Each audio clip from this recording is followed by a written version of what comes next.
All right, so, alrighty. So yeah, so I shared in the chat the link to the notes. I would really appreciate it if anyone would be okay volunteering to take some notes, especially of like thoughts that folks are able to share during the session. That's always really helpful, just so we are able to kind of capture each other's words. Yeah. Would anyone be okay with volunteering this time?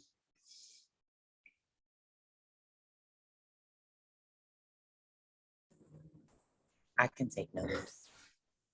Thanks, Micah. All right, so for today, get this going. All right, so for today, this is our agenda. We will be still exploring Cyborgian liberatory media. Our agenda will be going through our welcome and centering, some guiding questions, liberatory rememberings, and final reflections.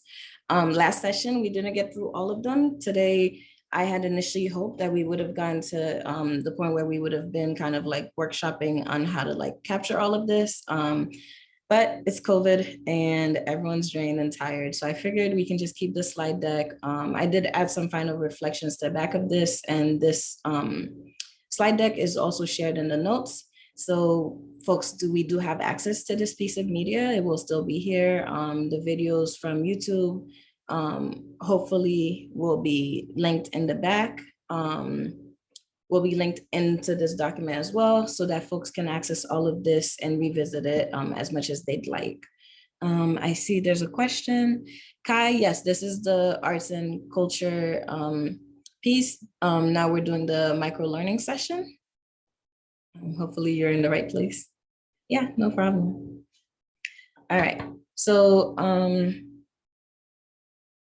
I guess, hold up. I think I'm in, I hope I'm on the right slide with y'all. Yeah, so we will be going through this. As I said, we didn't have much time to really, we didn't get through the first one, which is great. This was a lot to try to package together. So I just want to honor where we are and really just take more time to kind of exploring the remaining rememberings with y'all. But before we get started, our welcome and centering, I did want to center some Lucille Clifton and celebrate this milestone with you all. I'm gonna play. Please let me know if you can't hear the audio. Won't you celebrate with me what I have shaped into a kind of life? I had no model. Born in Babylon, both non-white and woman, what did I see to be except myself? I made it up here on this bridge between starshine and clay, my one hand holding tight my other hand. Come celebrate with me that every day something has tried to kill me and has failed.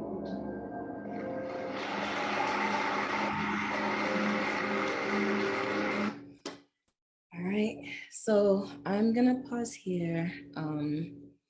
So this is a shorter grounding centering than the one we did last time, but I did want to go over this one. I think it's a really good way to really capture the celebration of this milestone together as a collective, especially since this piece for me is actually quite liberatory in the recognition that you know, being non-white and women offers us like no models, does not offer us any of the support and structure we would have needed, but also that in itself is quite liberatory. And yeah, I guess I'd love to hear if anybody has thoughts on this one.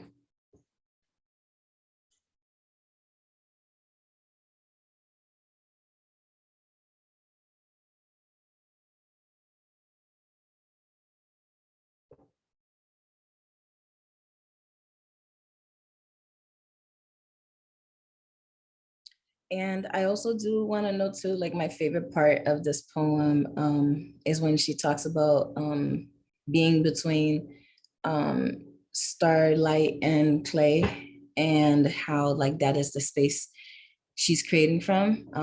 You know, it's a reminder that we are made of the same materials as, you know, the stars and the earth, and that we are actively creating and becoming and building our realities. But I do want to open the space up just for like our centering. I want to see where folks are coming in today and where they're at, and if they have thoughts on this piece itself and just the celebration as a whole of the milestone.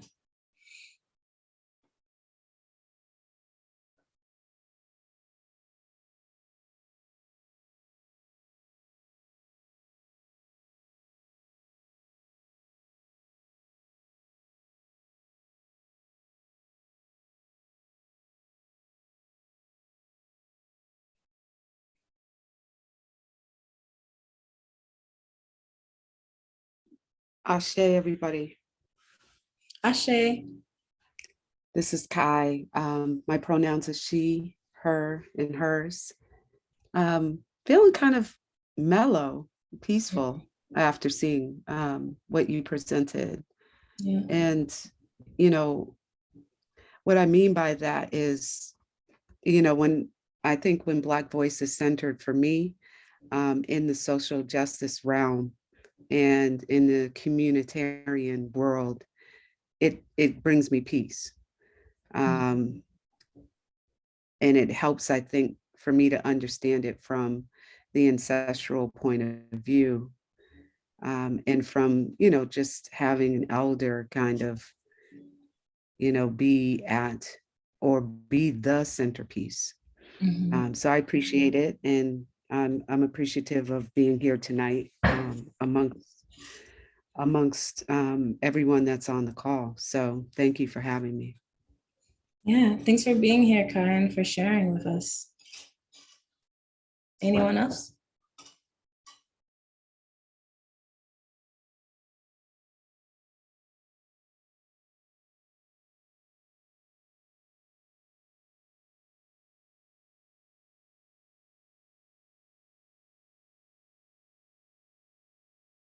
I guess I can say for me, my favorite part of this poem, I guess, is like that reminder of, you know, being like an existence that's like not expected to survive. That not only is surviving, is thriving. To me, is just a call back to, you know, a lot of what we've been exploring here as like folks who are treated as if we're like somehow less than human, as if we're cyborgs, you know, like seeing a poem like this for me feels quite liberatory. So for me, it's very much the kind of media I would capture as something that feels like liberation. It's a reminder in the moments when I'm able to like remind myself of this, I am reminded that liberation is very much present, and it's not some future unattainable thing that, you know, I should be consistently striving to convince people that I deserve, but it's very much something that I am working to create alongside folks who are in solidarity with me, and folks who have similar experiences to me, even if that doesn't always look the same for all of us. I want to hold the space open if there's, you know, maybe another thought. Yes, thanks, Kai. Kai said liberation, snaps, wordiness. Yeah, for sure.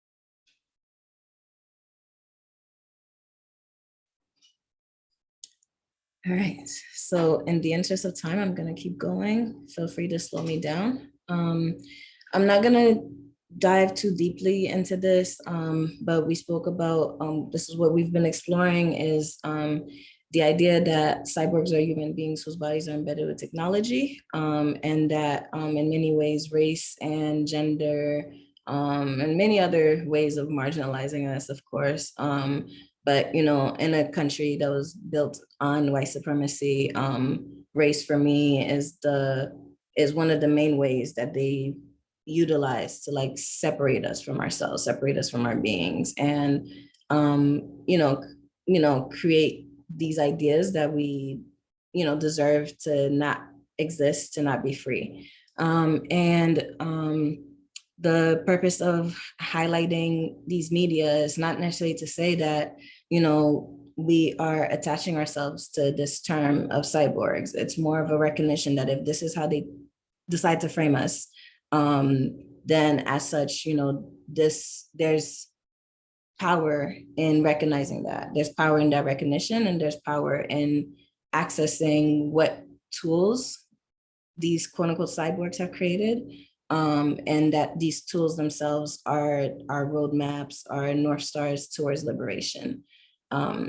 Yeah, I don't know if anyone has thoughts. I know some folks might be new to this. If there's any questions, I think this would be a great time to just kind of answer this before I dive back in.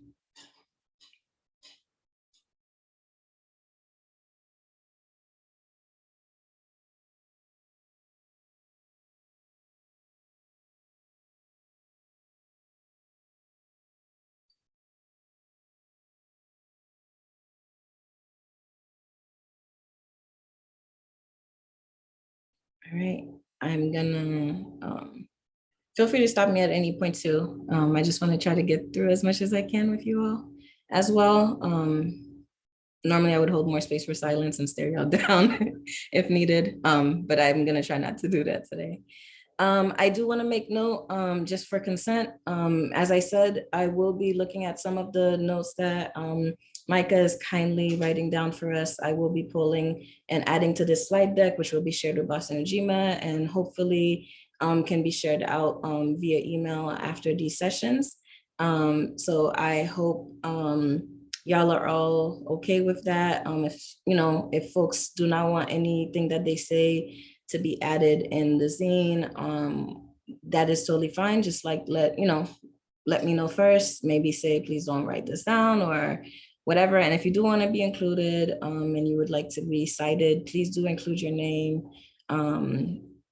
Feel free to type it in the chat or spell it out, names, nicknames, initials, whatever, just so we could have that, because these are your words and your pieces of data that we're archiving. So I want to make sure that you're we're fully honoring y'all.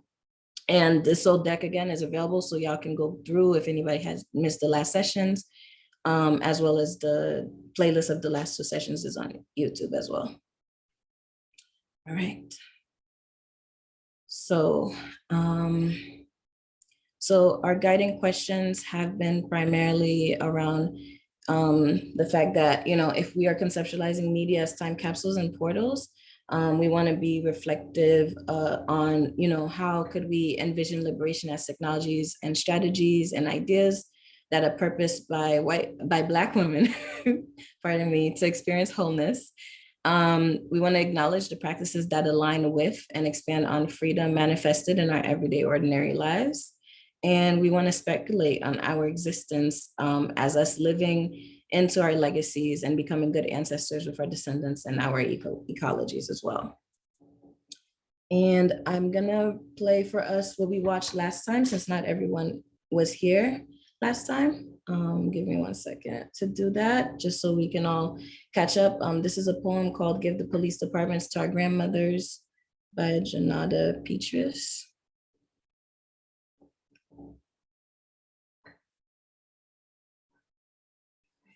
Let me know, are y'all still able to see that or no?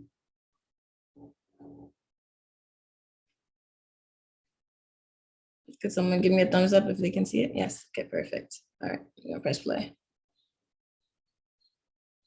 This is dedicated to all grandmothers, the aunties, all the people who witness us, care for us.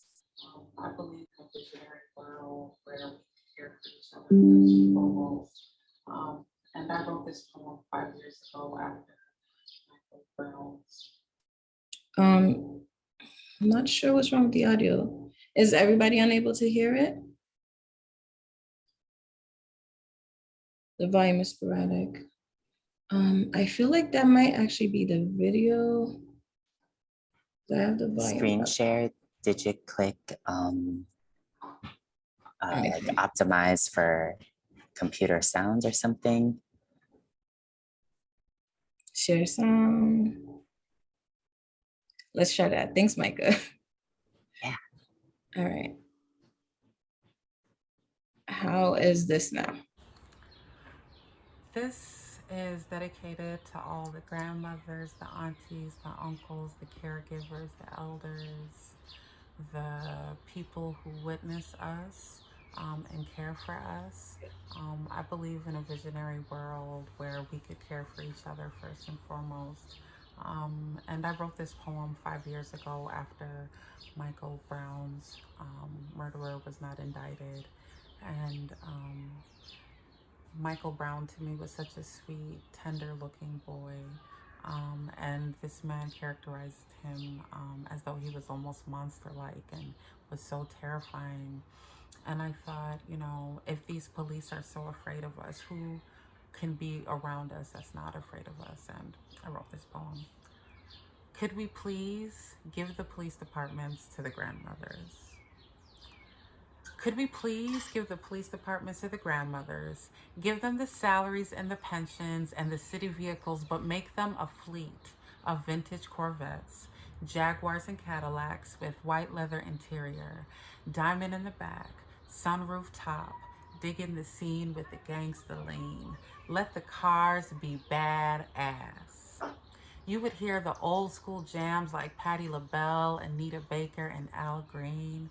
You would hear Sweet Honey in the Rock harmonizing on We Who Believe in Freedom Will Not Rest, bumping out the speakers, and they got the booming system.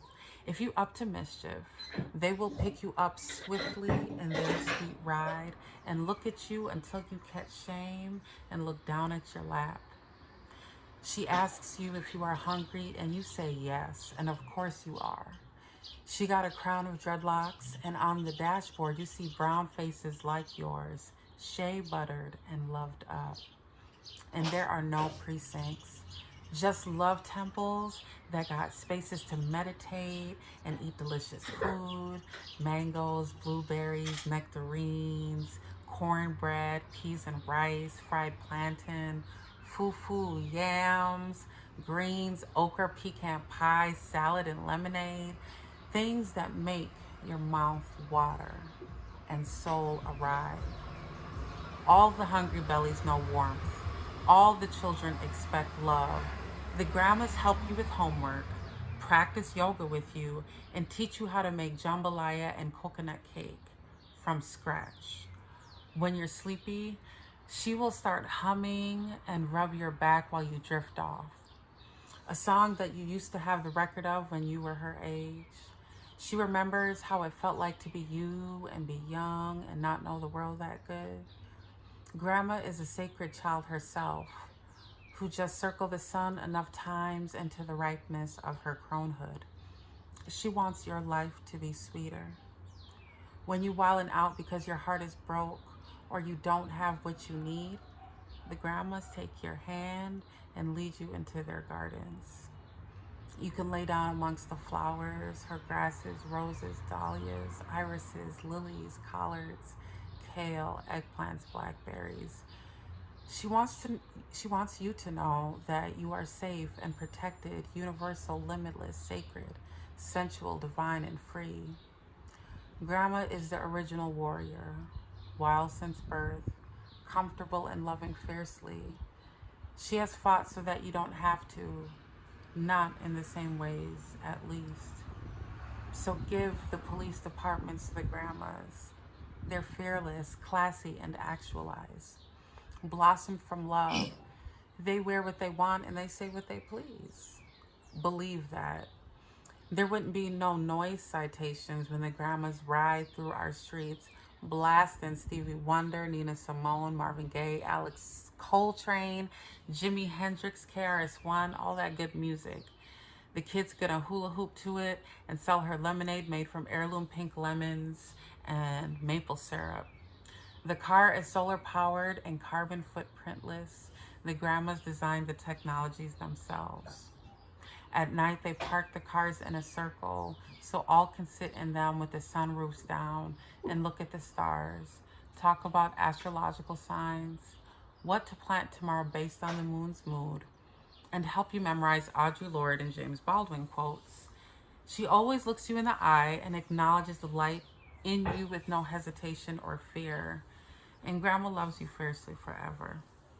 She sees the pain in our bravado, the confusion in our anger, the depth behind our coldness. Grandma knows what oppression has done to our souls and is going to change it one love temple at a time. She has no fear. So I hope all of y'all are staying safe and knowing that this spark is smoldering, bold, and bright and is not going anywhere. We can achieve a reality where we do not have police policing us, but that we have an abundance of everybody being cared for. We've already seen our city feed people and house people and give people what they need, and it was there. The resources were there. So let's keep on thinking of how we could not continue to allow capitalistic greed and white supremacy to drain and vampire off of society, and that we could truly live an abundant, delicious, yummy life surrounded in sweet love and abundant, sensuous elders and all kinds of freedom and liberation for Black people. I love you all. All right. Y'all can see my screen again, right? All right. Can I just say my very favorite part of like all of this is like the description of a yummy life. Like that to me feels so like liberatory just in itself. I feel like I've never like conceptualized life as something that could be yummy. Kaya saying snaps and same. Any other thoughts about this before we dive in? I do want to really hold space. I think this is the work of just like really hearing this poetry and how it sits with us. And everything she describes, I could picture a package in the middle of like Lucille Clifton's idea of like right here between Starshine and Clay. You know, I could literally insert this poem like in between that. So for me, that is like very much something to celebrate. But I'd love to hear, folks, how'd y'all feel hearing that? Even if you're rehearing it, I'd love to hear that too. If folks don't mind, I'm going to jump in real quick because I have to leave at 7:45. Yes, please. Just for perspective and context, every single human that was born, let's say, with female organs, was actually inside of their grandmother's belly when they were in, because their mother was inside of their grandmother's belly. Does that make sense to folks? Mm-hmm. We all had the experience of being housed inside of our grandmothers. And I had 3 grandmothers. I had a bonus family because my father got remarried. And I had one grandmother that roller skated into her 60s. Mm. I had another grandmother that was like a master at, you know, the art of like managing like households. Like she was just incredible at like just wrangling everybody and doing it like with grace, like serious grace. And then my my paternal grandmother was a spitfire. She was like 4'11" from Guyana. Mm. And she literally went into police stations to get my uncles out after white racist cops, arrested them here in Roxbury. And she would march up to the police station. And it brought me back to those stories because your grandmother's gonna love you beyond your foolishness.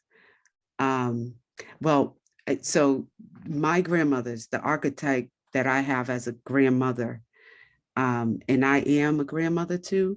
Mm-hmm. I had like fearless women who were really like very clear and direct in their love for their kids, for their grandkids, for their nieces and nephews. And, so I was fortunate and privileged to have that experience.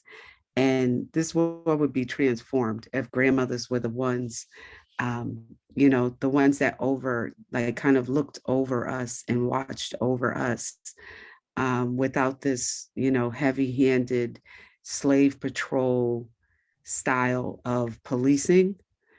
So I thought it was quite interesting, and I loved her gap. Her gap spoke volumes to me, and also I could relate to that through my mother's side of the family. So again, I appreciate y'all listening, and Ashe, I hope everyone has a good night. I'm just gonna text somebody because I want to stay on a few minutes to hear other voices.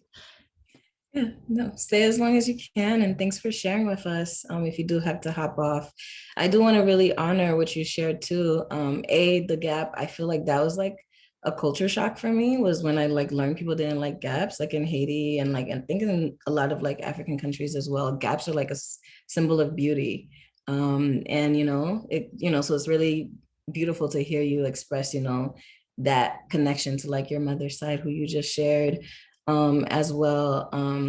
Like that is something that really resonates deeply with me, of like that recognition of like white supremacy, which James put in the chat, that in Sierra Leone for sure is the same as well. Yeah, like it's like, that in itself, just like the whole video like gives me like all of that. And I think too, this video also makes me think, as you're saying, of like these ancestral relationships, and also like all the ways that we are mothered and loved by all types of folks. That, and I say womanhood aligned because in many ways, being womanhood aligned allows room for like as she described, the gentle rearing of us. There's a gentleness to it, an intention to cultivate people rather than penalize and discipline. Yeah, so I think that was so beautiful. Thanks for sharing, Kai. Anyone else? Yeah, I mean, the second time I think I've seen it, and it always just feels like a prayer, every time I see it. And especially toward the latter part, I almost feel like she's talking directly to me. It's like this is like a prayer of hope, and like I need to like know that there's more that we can do. This nightmare that we're trapped in can be different, and we can shift our existence and our reality, and to be and I don't know, I just felt like such a reminder. I don't know, I think sometimes I definitely in this movement work definitely feel really exhausted, and my North Star sort of gets shifted a little bit, and so I appreciate like thinking about another way that we can be in community, and reminding me, convincing me that it's like possible. So yeah, I appreciate it. And yeah, definitely I think there's just so many like even her being outside and it just being loud, it kind of reminds me of Philly, just being, it's always loud in Philly. And just definitely her gap and her spirit, I think, is just like offered a lot. So definitely appreciate that.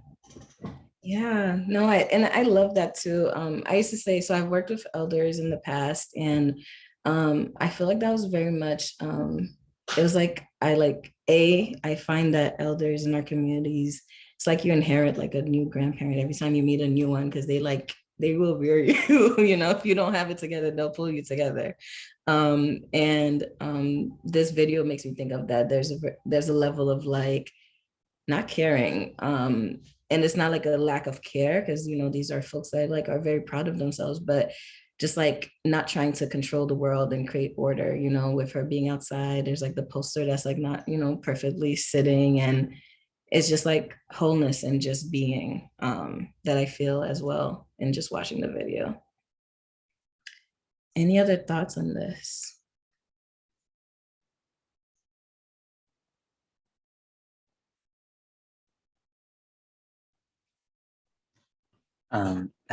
Connection to like organizing work I see is like just the scenes that she describes vibe very much with like the work of mothers and men against senseless violence or senseless killings in Chicago. And the whole thing is just setting up barbecues. Oh, peace, Kai. Salam for the words and breath. And yeah, they just like set up barbecues on violent street corners and just like rock it. Like I'm reminded that this is both a prayer and like a statement of current events, like that is already and has been happening, and also just reminds me of like this like yearning I have for like greater like public infrastructure investment or like housing investment in like in the like block or like in the community, like in having neighborhoods that actually allow for extended family to be together like we used to be before like the nuclear family tried to take us away from like indigenous kinship and all that, like juicier vibes and, you know, really taking a village. Yeah. Yeah, no, thanks for sharing. That is really beautiful. That is literally like where the work gets done, you know, like all the quote unquote policing they claim we need. It's like actually, you know, in some of our communities, even right now, some of these communities exist in different parts of the world, even though, you know, white supremacy seeps into certain communities, even outside of the US, and it's quite globalized. But many communities, like in Haiti, we have Laco, which literally means like yard. I think Jamaicans also say yard, but like being from the yard is like literally like this is like our like land where we all kind of know each other and we do this level of like gatekeeping. In Haiti, when you come to visit a yard, you say honor and then they'll say like respect, and that's like how you like come in. That's literally how you literally will shout honor. And like folks will be like respect and like they're looking to see like who's here and like why are you coming into this area. And I think that is, you know, that to me feels more like the intention is intended to actually protect the community, is actually intended to ensure that, you know, folks are not coming in to mess up our neighborhoods and to harm us, versus like policing, which is very much putting somebody here who has typically no connections with us. And even if they do, they are more attached to the, you know, the state that pays them and all of that than it is about actually like maintaining peace and maintaining joy and liberation for the community that's here. Any other thoughts on this before I dive in some more? And we can always pull back as we go through the rest of the slides as well. But I do want to just hold space for this to be here without like my own thoughts.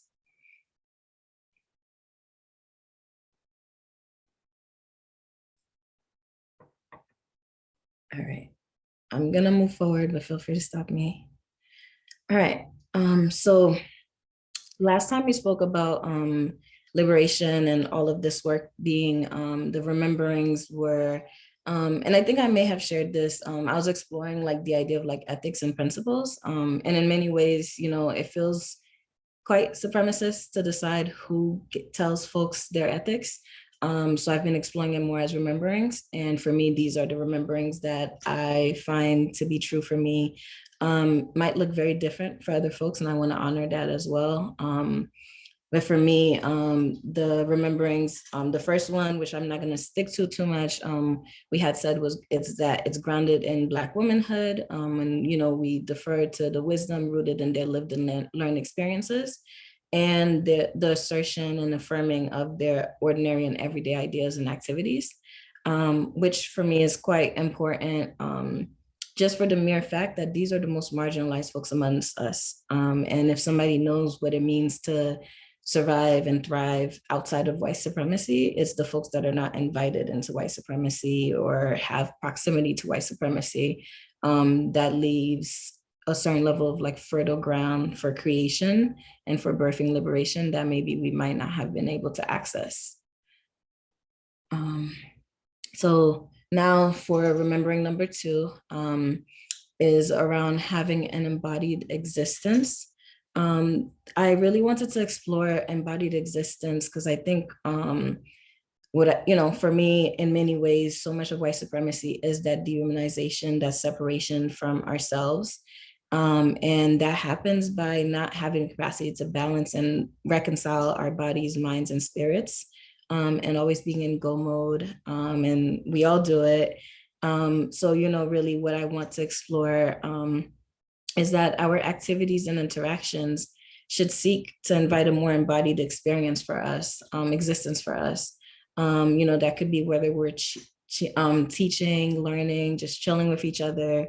We should be aiming to ensure that we're maintaining balance and reconciling our bodies and minds and spirits. So like mindfully eating, wrapping up meetings with breath work are some examples that I have. I'm trying to schedule nap and dance breaks into my days. I'm struggling with it, mostly because I don't know how to wake up when I nap. So, but I think like these are the kind of things that as we practice liberation, this right here is the work of like really reconciling ourselves. And also integration of the secular and the sacred, which are, the physical and the spiritual. So like our practices, especially religious practices that ask us to kind of like transcend being human, are usually pushing us to spiritually bypass and be toxically positive about things that just ain't right and don't feel positive at all, and there's no room for it. And that, sometimes then we shift and we start to do actions that don't engage our spirits, and we create like this disconnection that ends up making our actions feel kind of soulless. And I think for this as like activists, sometimes this shows up in like cancel culture, for example. In many ways, we kind of like lose touch in that way, which, I'm sure we can explore a lot deeper into that. But, some level of like forgetting what it means to be human comes up in those actions. We're so focused on trying to act that we forget how to just be.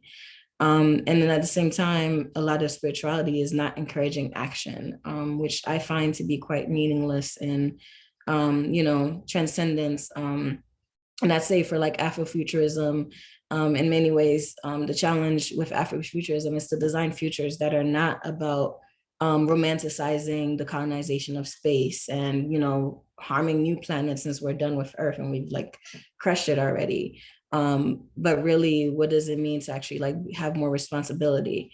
And I think that need to kind of like still be here and still be present requires us to really think about how we're existing here on Earth. And trying to integrate that physical and spiritual to help us find more practical and purposeful ways of being in this reality. I'd love to hear thoughts from y'all on like, any of these. What are some ways you practice embodied existence, challenges y'all have, anything?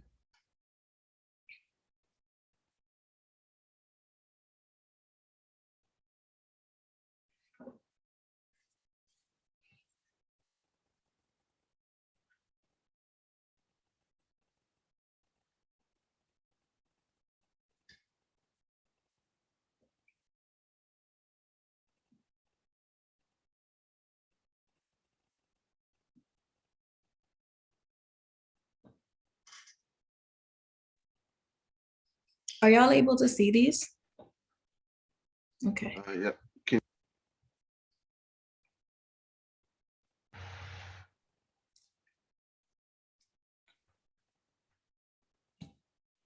All right, can you hear me? Yes, I can hear you now. Okay. So great discussion. My comment would be about the integration of secular, physical, and the sacred spiritual. I think it's a general misconception in interpretation of this of scriptures that people should be passive. I think we have plenty of examples that show us otherwise.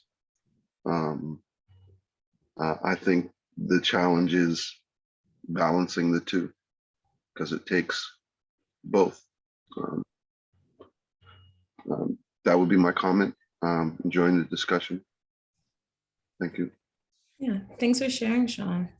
That is definitely true. And I think, that plays a lot into like what we are offered when it comes to like spiritual spaces. Oftentimes spiritual spaces are meant to kind of help us get through stuff. And, in trauma, we all try to figure out how to access it. And a lot of our traditions are handed down to us as a way of kind of making sense of the world, which sometimes, actually invites more dissociation than maybe was intended. And it's, for a time. Yeah, so I just want to honor what you're saying that, sometimes our spiritual practices, best intentions and all, do push us in that direction as well. Thanks for that, Sean. Anyone else?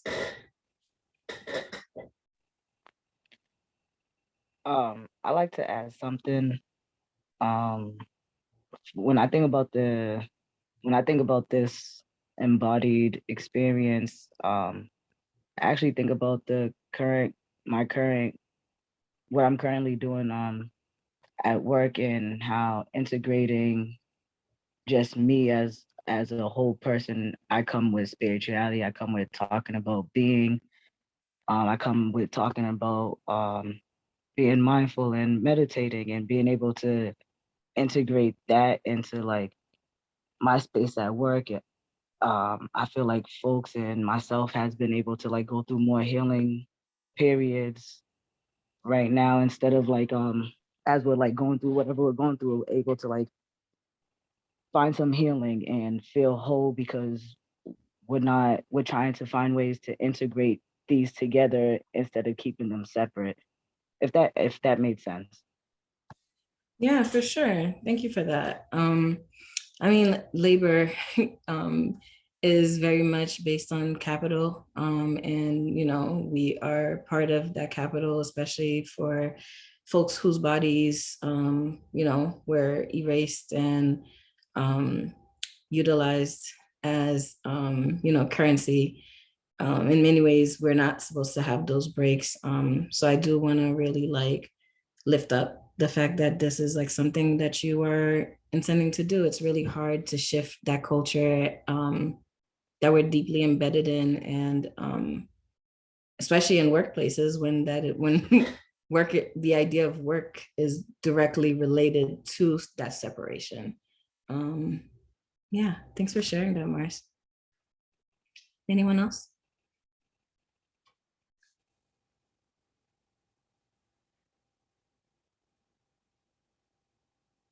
All right, since we're a smaller group, if folks are all set, I'm happy to move forward. I would love if y'all hit me with thumbs ups. If y'all do too quick though, I will definitely still pause. So, all right, I see one thumb up. All right, and thank you. All right, I'm gonna say we're good to move forward to the next one. All right, so our third remembering is that, you know, we want to aim to be, to recognize that we are actualized and thriving. So really one that is honoring and aligning with wholeness, integrity, and love. And this right here just really makes me think of the poem we just listened to. Things I have written here are that we should check in with our own sense of morality and virtue in all that we do, to recognize that our principles have to allow for fluidity and adaptability if we are to survive oppression, and that we have to also offer the same self-determined flexibility to others, so they might also do what they deem to be best for each situation that they might be facing, right? I think in many ways we kind of, you know, decide on quote unquote ethics, and we think we can like put them onto people. And oftentimes that is our goal here. Our intentions, you know, might be great, but in many ways we end up limiting people's access to their own liberation by taking their agency away. And that is something that, you know, even with kids, I know it's like a challenge to really remember like, okay, these children are not, you know, they don't belong to us. At least for me, I know like at home, that's where I try to practice liberation. What does it look like to ensure that I am not rearing a child to exist in a way that tells her that she needs to be oppressed by an adult, and just offer more guidance. And I really think about this, like, what does it mean to, you know, advise and suggest and, you know, allow self-determination, and to offer that to everybody that is around me.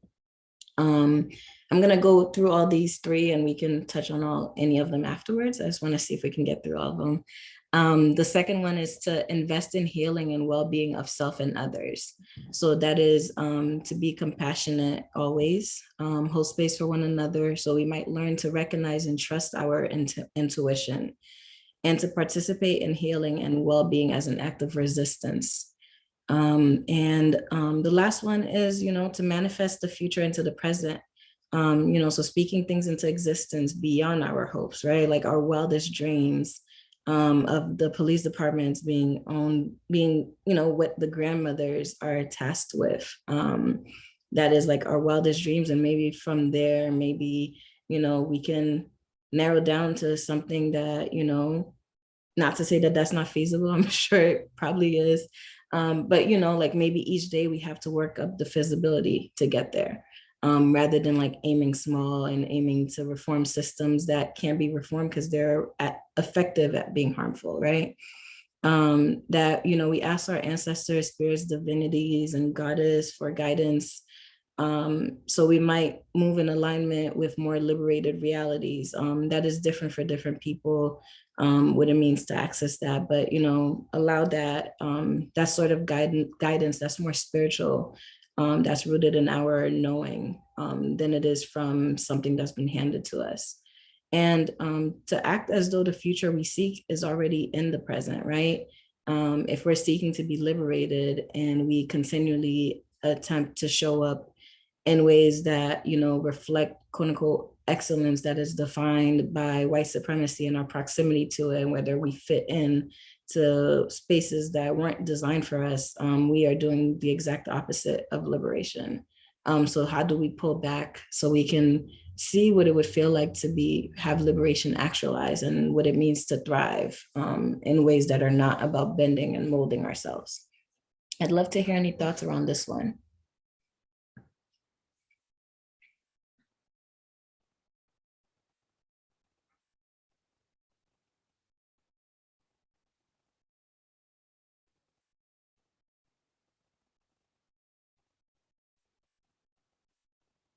So Sean put up a heart. Thanks, Sean.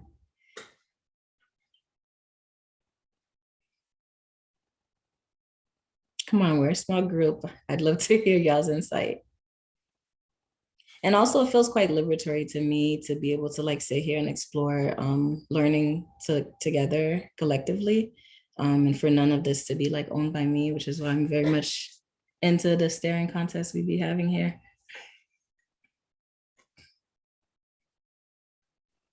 Yeah, with that like idea of like learning together, and this notion of like liberated realities that different for different people. I think of something that scholar activist Joy James talks about, which is like agape as revolutionary love, and this application of agape as like even if we don't all need to actually like each other to respect and believe that we all deserve freedom and have the potential to achieve freedom for each other, and together that can like kind of bubble and stuff. Like, can the love for where we're eventually going be enough to triumph like individual like distaste and and other stuff? Like, we don't need to all be kikiing to know that we can thrive in some sort of trust in like a larger vision. Yeah, thanks for that. Yeah, I like to call that like an evolutionary purpose, right? And it's kind of like we have a purpose and it might evolve, but if we all say liberation is our North Star, then maybe like as things evolve and as society changes, maybe they'll actually cancel student debt. And like whoever is marching for student debt right now won't have to, right? But like making space for that, making space for us to evolve into our purpose. Yeah, thanks for that, Micah. And James put up a heart. Thanks, James. Any other thoughts on this one?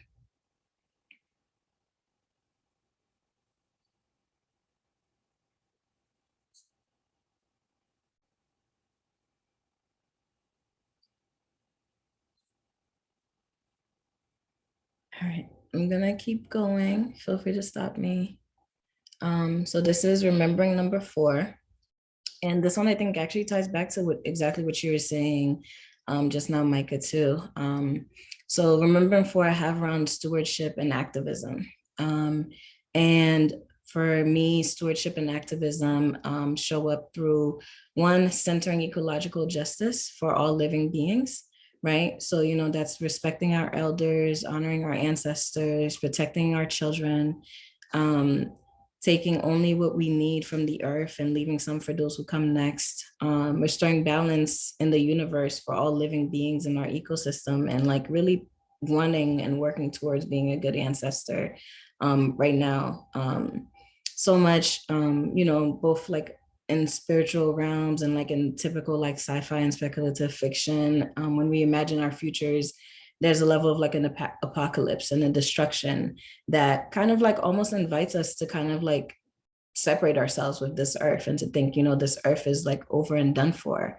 And that doesn't encourage us to be good stewards and to be active in maintaining our planet, our universe, and maintaining that balance. And I think that's something that we should challenge, because that's that is very much created by white supremacy to allow for extraction and colonization and ownership over things we have no ownership over, and short-sightedness as well, to harm lands that, you know, we will have descendants and legacies that we're leaving behind. So for me, that is very much where that evolutionary purpose is tied in, right? Like for me, my evolutionary purpose is I would like to be a good ancestor, right? Also, there's offering, nurturing, and relationship building and mothering, which is a very gender expansive term. As soon as we start to part from white supremacy, we find that there's so much room for more of these things that we quote unquote put down as like the emotional labor that women, folks, white supremacy defines as women, which often doesn't include Black women, our tasks are supposed to be doing. You know, it's either we are doing the labor and simultaneously are not seen as full humans. But you know, what does it mean to really like recognize and honor these quote unquote emotional labor, which really are the work? Like, right, what are we here for if, you know, folks are not nurtured, and if we don't have relationships, and if we don't mother new realities, then what are we here for? So, you know, I have here, I'm a church kid, and, you know, they always talk about like the sick and shut-in visits, right? But like there's healing in that, when we go and visit each other and offer each other healing, braiding each other's hair, soul food dinners, you know, theorizing on our struggles at the barbershop. I know that's like, that is one of the spaces where, you know, people like show up, you know, talk shit, but like oftentimes that is the one space that many people, especially folks that in our reality are framed as Black men, sometimes they don't really get spaces to really share and have that nurturing. And this is the closest proximity to it. So, you know, how do we offer that? Being the house on the block where all the kids eat at, you know, are getting amped over like spades and dominoes games. You know, we should do more of that and create our own villages. So really recognizing what would our villages look like if we intentionally nurtured these things. And then acting intentionally and deliberately towards social transformation. For me, that is like breathing from my belly, which I struggle to do. I get very like anxious. Listening twice is like you know, it's a saying that I love, because it just reminds me, like, if I have to listen twice, it's like I'm listening, and I'm listening to what I just heard before I'm making interpretations, to really like get the core message, right? And noticing what's left unsaid as well. Sometimes what's left unsaid is where the you know, the things that we really need to be pulling out and working towards. That's where the relationship is. Checking with our bodies and intuitions, holding space to gather insight from each other, like right here, where I get to hear y'all's thoughts on this, and, you know, really sometimes shift and build and grow on what I've been exploring.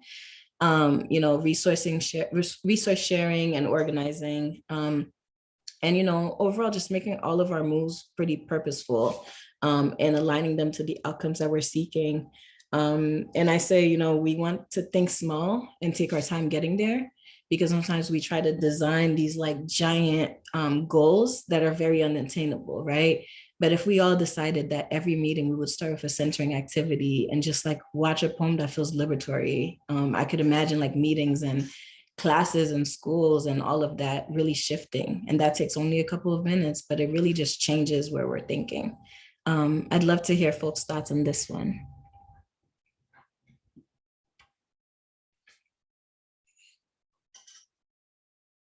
And I know I threw a lot out there, so I'm happy to repeat anything as well.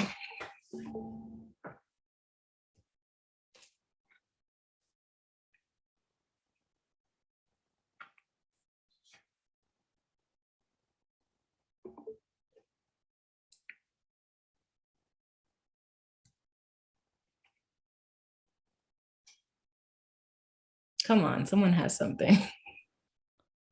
I mean, I have a few things. I just and it's mostly just like appreciation, for a lot of the framing. I think I definitely resonate with sort of notions around mothering and caring. At Boston Dream Project in particular, I think we've been really trying to institutionalize care in a big way as a form of like practice in our like political activism. And so, we have seasonal breaks 4 times a year. We have unlimited vacation time for staff members. And I don't know, I think that there's a way in which like we need to be really intentional about like challenging work culture and I think sometimes and yeah, I think reimagining or reimagining how we work I think is really important. And I don't, especially I think in like movement work where I think it can be very bare bones, or the frame is like bare bones, or like or you just like, or the expectations that you just do so much and you never have time to stop. And so I think, yeah, I think a big frame that I appreciate here, that was sort of reiterated here, was just sort of like care as activism. And also just appreciate, your mention around just like listening twice and just intentionality. I think, I think sometimes, I think us as people that do this work, it's like hard work, I think we can definitely be more humble and saying when we don't know things or we don't understand or we didn't hear. And I feel like your frame around just like admitting, or like framing around like taking the time to really, that first pass might not be it, right?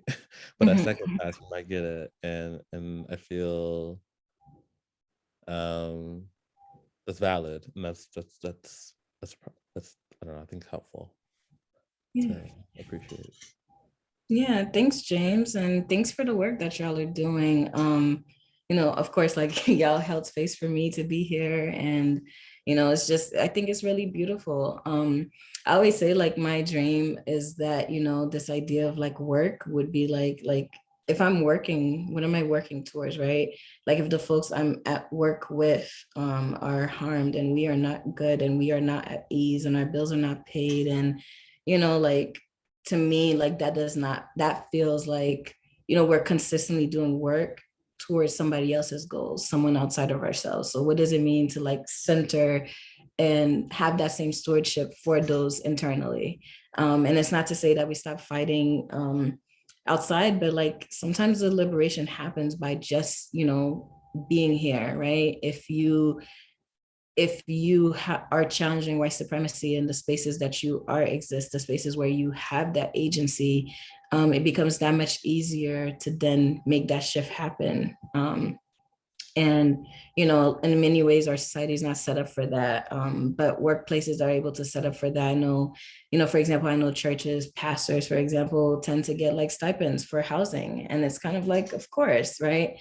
Why don't more of us get that? Why is that not like the task of this job that we are often like meeting bottom lines for? Something I really think about.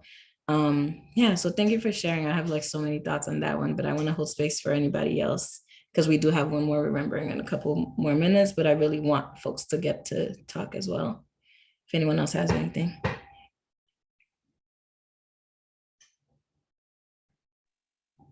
I mean, just listening to you and James talk, it's not that I have really much to say, but just or add is just I think about the relationship building part. It's even if it's come, even if it comes to like trying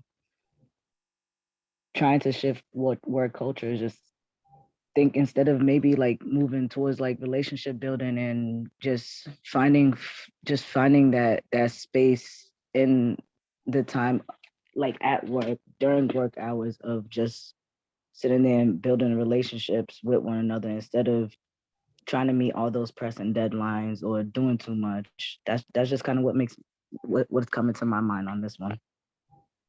Yeah. Yeah, I just want to add into that. I appreciate that, Mars, and I do think it really, just going back to just like white supremacy culture, I think there's definitely like a lot of like urgency around just like impact, and not nearly any intention around like relationship building and like as because I think when we're talking about work, so much of the work that needs to be done in our community is done in collaboration with other people, with the community, and sometimes I don't think there's not enough time that we spend in actually understanding each other and like understanding how to work with each other.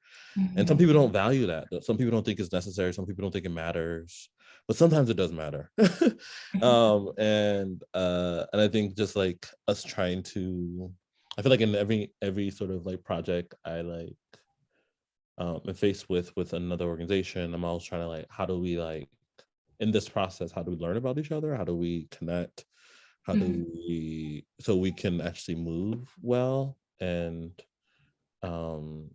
yeah, I feel like that in some spaces is like definitely almost always deprioritized. So yeah, I just appreciate you mentioning that. Yeah. Yeah, thanks you both. And I want to add to, going back again to what Micah said around like, even if we are not going to be kikiing together, like, why not have respect, right? And I think sometimes that respect is built out of like, so in Creole, we say like you fait spell, which means like you make your respect, you create your respect, right? And so much of that is like the relationship building and having consistency. And I think in many ways, if we have stronger relationship with each other, we will build that trust, we will build that respect. Even if it's that I can trust you to be an asshole regularly, right? Like at least I have a relationship with you to like be aware of what to expect from you. I think sometimes we kind of picture these like relationships are more about like, like either somebody's like your best friend or like y'all just quote unquote work together and there's no like in betweens, when in many ways for me relationship building is just honoring that this is another human, another being who maybe moves differently from me and I don't always relate to. But I am aware that they are human who deserves as much honor and respect and value that I would give myself. Thanks for that. Anyone else? All right, this is the last call. I'm gonna go to the next one. And this is the final one. So for this one, the last remembering is around agency and community. So one is practicing communitarian mutual aid and self-empowerment. And for me, that is that, life is to be lived in community, not about believing the hype that, we should be doing it ourselves. But that, and that independence in many ways is for privileged folks, right? Being interdependent, asset mapping, sourcing sustainable solutions with each other, and like co-creating our wildest collective dreams is kind of where it's at least for me. And I think in many ways, those require me to kind of identify who is with me, who are my people, and how can I empower myself? What do I have? What tools do I have available and accessible to me? Be it pulling up Lucille Clifton's poetry when I'm like feeling bummed out, or a friend who I know regularly, if I call them, will like offer me like healing words to help me like move forward.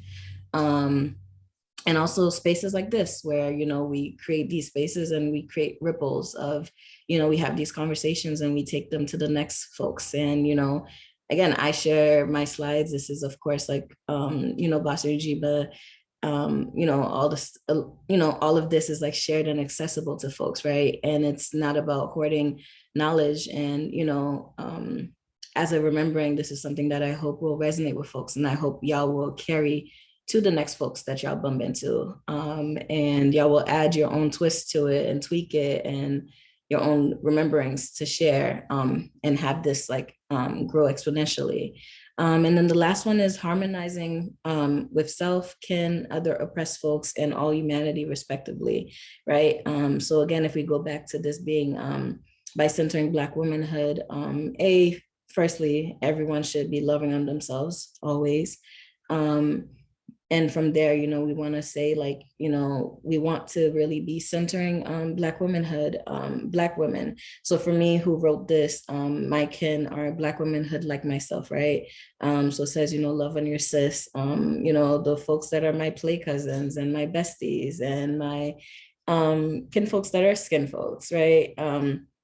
To like love on, and then like to love on my friends and my neighbors and my brothers from other mothers who are differently oppressed. For me, that is also very important. And then to like love on like my coworkers, the strangers, the other humans, right? And I say like this is the order that we want to heal the world, and that is because if we center Black womanhood aligned folks, for example, Black trans women, barely make it past their 30s, right? Imagine liberation, a world where we have like elders who are Black trans women who, like are able to like offer us reality. Like that to me, if I live in a world where Black trans women are the elders that are stewarding me, I would know like liberation has come to be. So for me, that is the order I want to heal the world in. I'd love to hear thoughts from you all, like closing thoughts. These are like our final moments together. Well, not final, because there'll be more time. But for today, yeah. What are y'all thinking?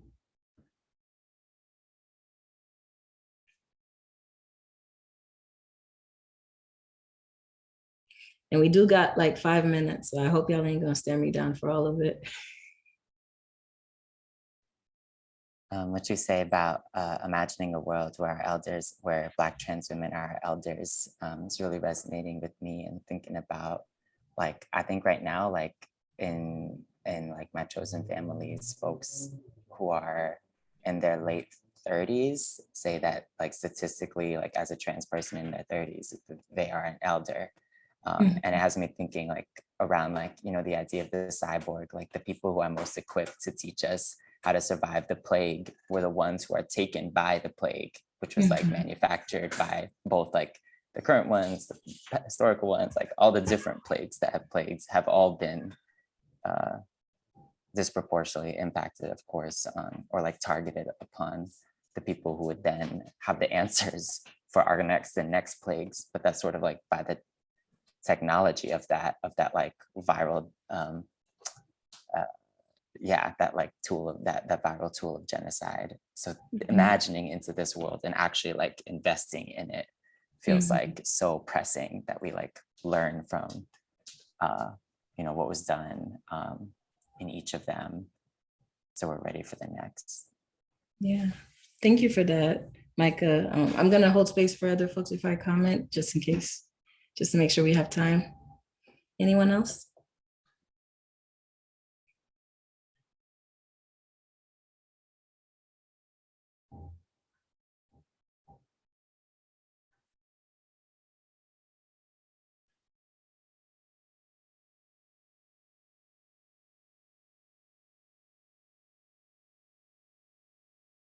All right, if folks are all set, I'd love a thumbs up or to just jump right in.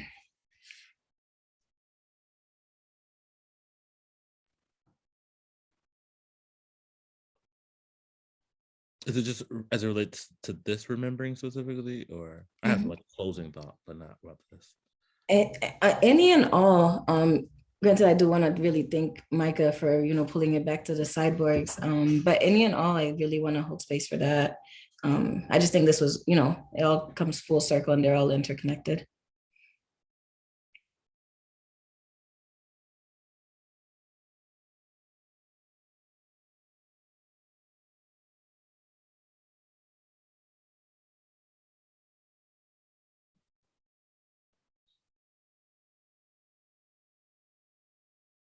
James, if you're still speaking, I see you're highlighted, but you're on mute. I'm not sure if you were aware. Oh, hey. But yeah, I think just as it relates to this real fast though, I think I just appreciate notions around community and in particular just like participation in community. And UGMA stands for collective work, responsibility, mutual aid is like a big part of our value system. And I think participation for us means people, voting on our decisions and, participating in our member meetings, or doing other things. But I love I always really cherish moments that showcase that we all have the ability to participate and we all have like resources inherent to all of us to offer our community, um and we should and if we can, and so yeah, I think I just want to underscore that about community. Yeah, thank you for that. And thank you also, Micah, for your comment on your chosen family. And yeah, like these are the folks with the keys to our liberation. It's in spaces like this, it's in chosen families, it's in communities that we create intentionally for really accessing that. And I'm sure that the elders from that community have offered you many keys that will bring us closer to liberation as well, that I do want to honor and lift up as well. Yeah, so just to wrap up, I'd love to go on forever, but I'm seeing the time is 8:30. So just to wrap up, this deck is available in the notes. I will pull from the notes some of the comments that we had and put on some of the slides. You'll see some of the slides say final reflections. Just to create a final template and maybe put it in PDF form. And James, I'm not sure if you would know, but maybe there's a way we'll be able to like circulate it with folks, because I'm sure folks would love to be able to keep that, to be able to revisit this. So thank you all. I'm gonna stop sharing and stop recording. And if anyone has any final thoughts, I'd love to hear it. I'm gonna stop the recording. Thank you so much. These have been great.